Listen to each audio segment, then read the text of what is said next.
I know this video is long overdue, as the subject has been trampled to death, and people and groups are now trying to sweep it under the rug. But I just couldn't stay quiet anymore. I tried to ignore most of it, I tried to go about my business and my life, but there are words burning a hole in my gut, and I have no choice but to bring it all right back up again. For those of you unfamiliar with these I Have a Say videos, they are a response to that now historic misogynistic event in Congress, in which a panel was called to discuss a women's contraceptive healthcare mandate, and that panel included absolutely no women at all. It was a panel of all religious men. Once again, in our human history, religious men were called upon to decide what would be best for women. In response, Democrats hosted a private forum to allow one woman, a law student named Sandra Fluke, to become the one and only voice for women heard in that debate.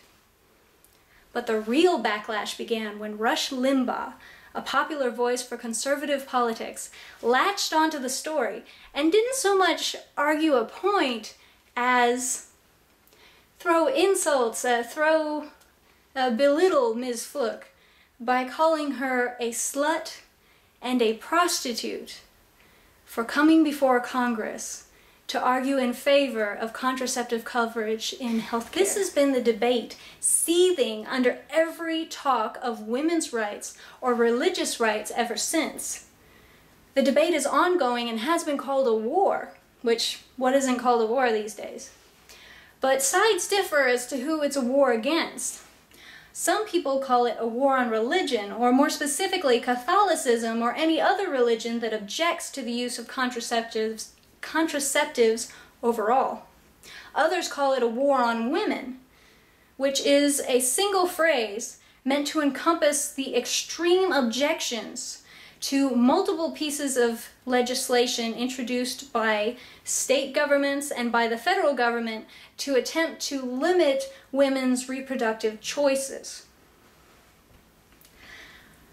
Frequent use of the phrase is also fueled by the fact that women still make up a pathetic amount of government representation, the fact that equal pay has still not been achieved, and the fact that the ERA, or the Equal Rights Amendment, which would guarantee women equal rights and protection under the law, has still not been passed. So do you want to know what I think about this debate?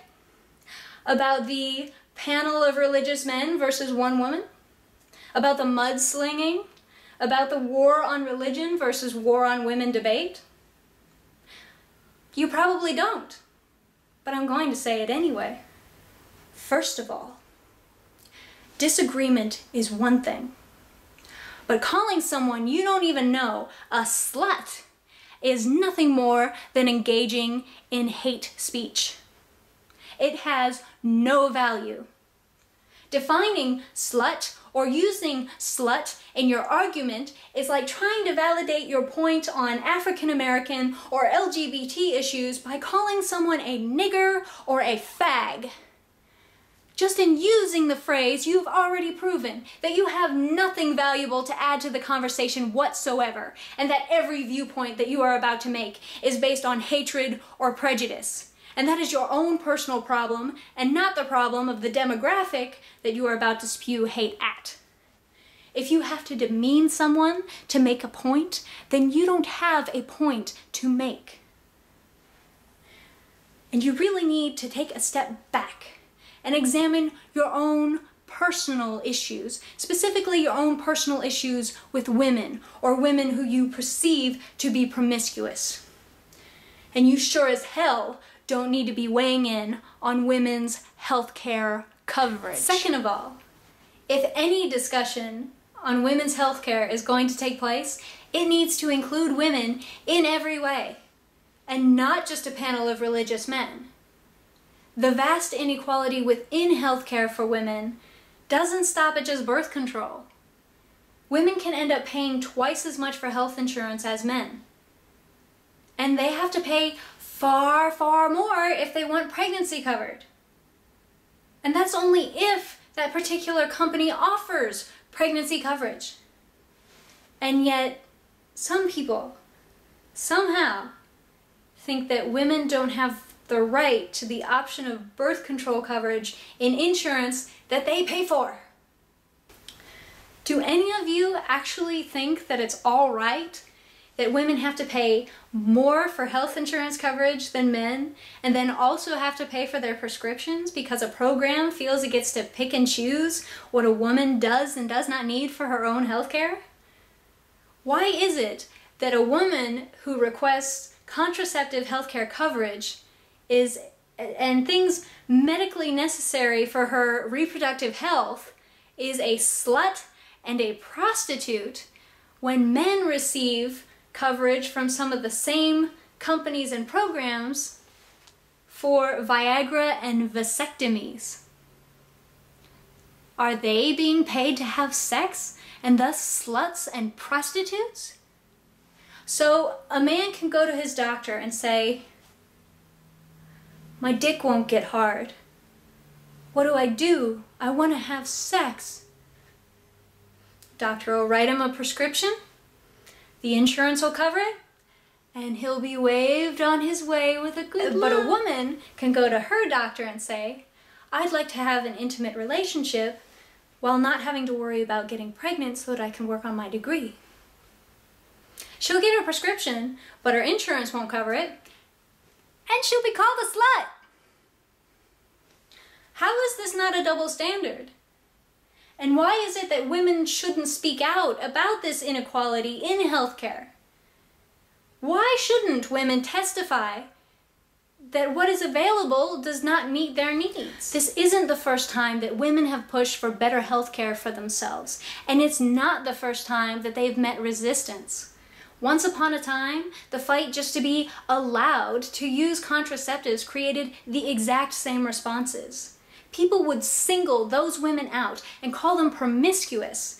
They would do this specifically to devalue anything that those women had to say, which, just like now, is not the way to go about an actual, rational conversation about something that is for many a medical necessity. The insistence that women who take birth control pills are promiscuous also shows, as Rachel Maddow pointed out, a severe and unfortunate lack of understanding as far as how birth control works.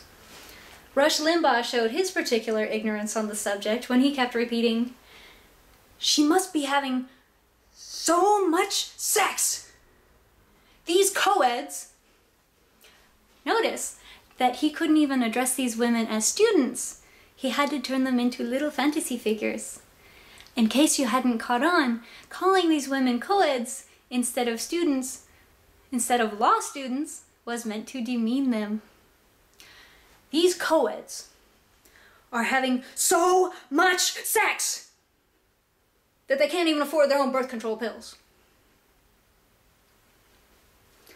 This statement is particularly ridiculous for women to hear because it shows a very unfortunate lack of understanding about how birth control and maybe even how lady parts work. A woman does not take a birth control pill every time she has sex. A woman takes a birth control pill once a day. Every day. Every day she takes a birth control pill like a vitamin, and it regulates the hormones in a way that prevents any occurrence of pregnancy. So it doesn't matter how many relationships she has, if any. It matters not at all how many or a few times she had sex. The hormones need constant regulation every day in order to make this possible. As Sandra Fluke pointed out, many women use these contraceptives for medical purposes other than preventing pregnancy. Some women are prone to ovarian cysts and could lose their ability to reproduce at all. Should these women bow their heads and just accept that they shouldn't have children because they've got bad luck, don't have a form of healthcare coverage that actually covers their needs, and they can't afford to pay for their medication and go to law school and pay for the same terrible health coverage all at the same time? Sometimes hormonal contraceptives are used to treat cancer. Should women's healthcare providers really have the right to deny women cancer coverage because they're offended by its source and they wouldn't want the women to go and have promiscuous sex while possibly dying? Whether a woman uses contraceptives or not is not up for debate anyway. The only person who should ever be talking about whether or not a woman should be on birth control should be a woman and her doctor. This issue has religious freedoms duct-taped all over it. But really the only people calling it an issue of religious freedom are a group of priests and bishops, some of whom would probably gladly not employ or educate women at all, if it weren't for federal laws enforcing equality of opportunity. But if they're going to provide health care for their employees and their students, then why shouldn't that health care, the coverage for women, actually be for women instead of modeled after healthcare for a man, while trying to say that one size fits all when it very clearly doesn't? Women don't need healthcare designed around men's needs. They need healthcare that caters to women, and they have every right to speak up when they're not getting it. So, what is this really all about? In my opinion, it's about using religion to excuse misogyny and lack of consideration for fellow human beings. When it comes to an argument about whose rights are being violated between religious rights and women's rights, it's very difficult to not point out that most patriarchal-based religions, including Catholicism, have been making it a point to domineer and at times even enslave women since the point of their conception. Don't any of you think it's possible, even slightly, that religious organizations that specifically do not allow women to move up in the ranks except among other women might in any way, somehow, even a little, might want women in society in general to maintain those same underlying submissive to men roles?